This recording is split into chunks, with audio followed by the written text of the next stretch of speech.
One summer moment can change a child's life. Through Toys for Tots Give and Go initiative, your support provides books, games, toys, and outdoor adventures that spark curiosity, creativity, and a love of nature. Whether it's fishing, learning a new sport, reading under a tree, or playing with friends, these moments build confidence and lifelong memories. For too many children, those moments never come. You can help change that this summer. Visit toysfortots.org. Toys for Tots, delivering hope beyond the holidays. Listen, all you New Yorkers. Taxi! Okay, man, we're looking around. This is the 77 WABC minicast.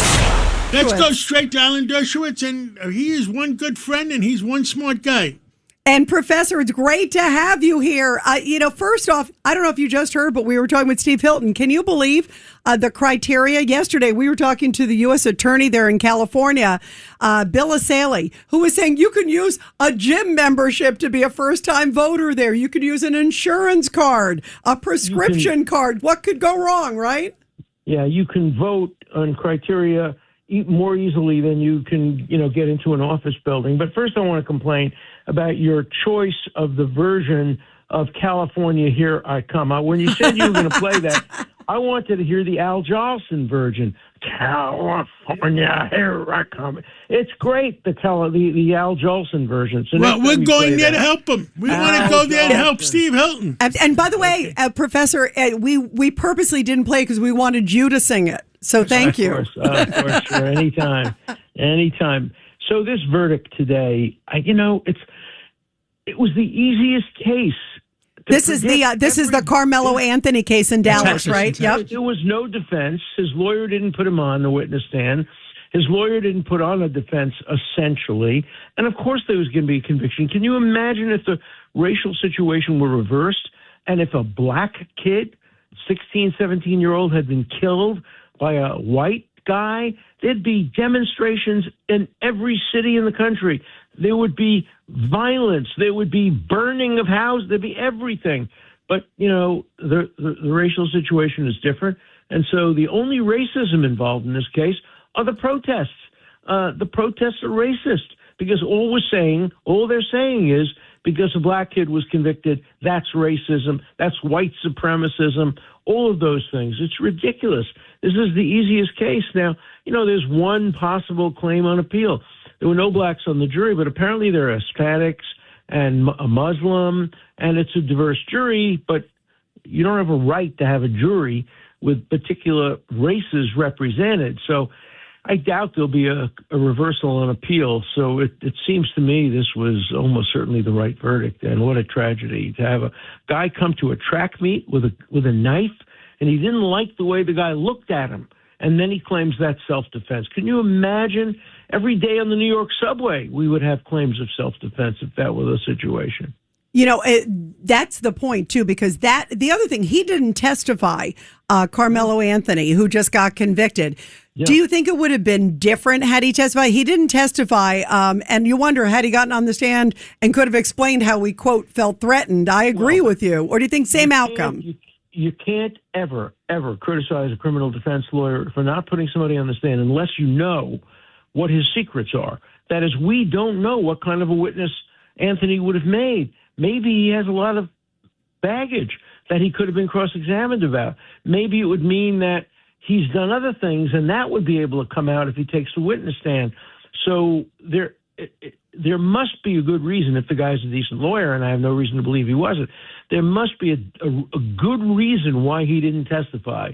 He didn't testify almost certainly because if he had testified, a lot of negative information would have come out about him. That's my surmise, and that's the way, any criminal lawyer would think about it. You know what scares me, Professor Dershowitz? I mean, part of the reason we're also talking about it is there were fights outside the courtroom today when this came down, and it's really become a racial issue, just like you said, and it shouldn't. The facts of the case should be the facts, but people are very concerned of what's going to happen maybe tonight in Dallas.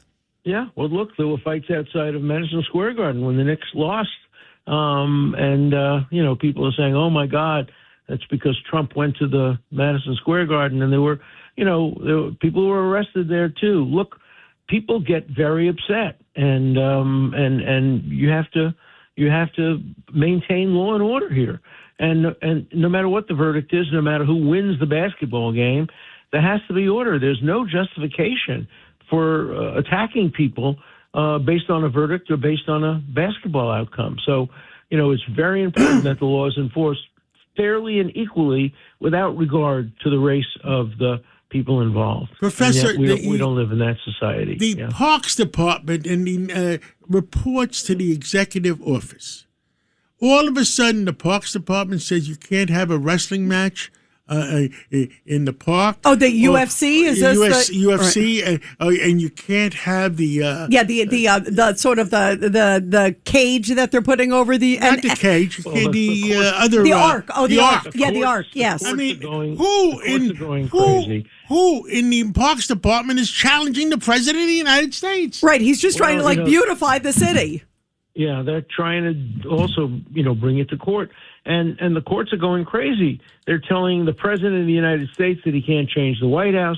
They're telling the President of the United States that he can't bring an event to the White House. They've never told that to another president previously.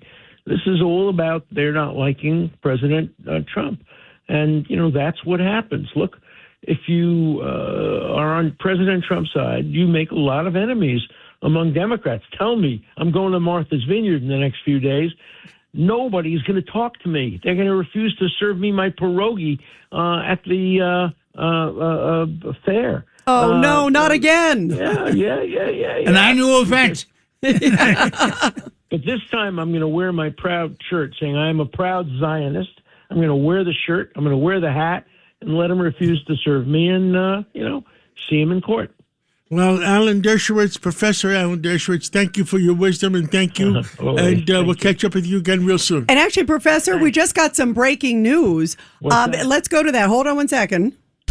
Breaking news, WABC. CENTCOM just announced that the U.S. military is right now conducting strikes. They just started minutes ago in Iran. And this is retaliation for Iran taking down that U.S. Apache helicopter. President Trump said there will be payback.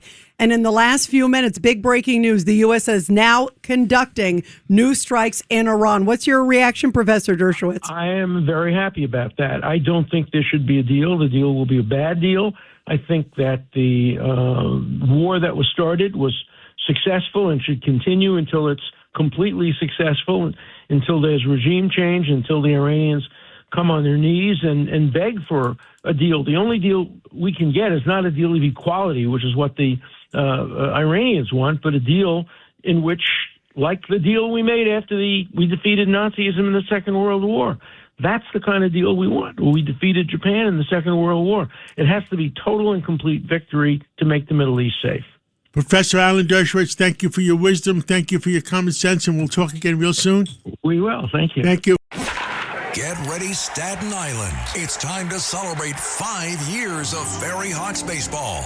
The Ferry Hawks are back at SIUH Community Park this week against the Hagerstown Flying Boxcars. A 5-game series starting Wednesday with first pitch at 6:30. Thursday at 4 p.m., it's Jewish Heritage Night. Friday at 7 p.m., it's Soccer Night and kids glow around the bases postgame. Saturday at 6:30, it's Broadway Night with postgame fireworks and Broadway Rave. Sunday at 1:30, it's Military Appreciation Day and the kids run around the bases. Visit ferryhawks.com now to lock in your seats.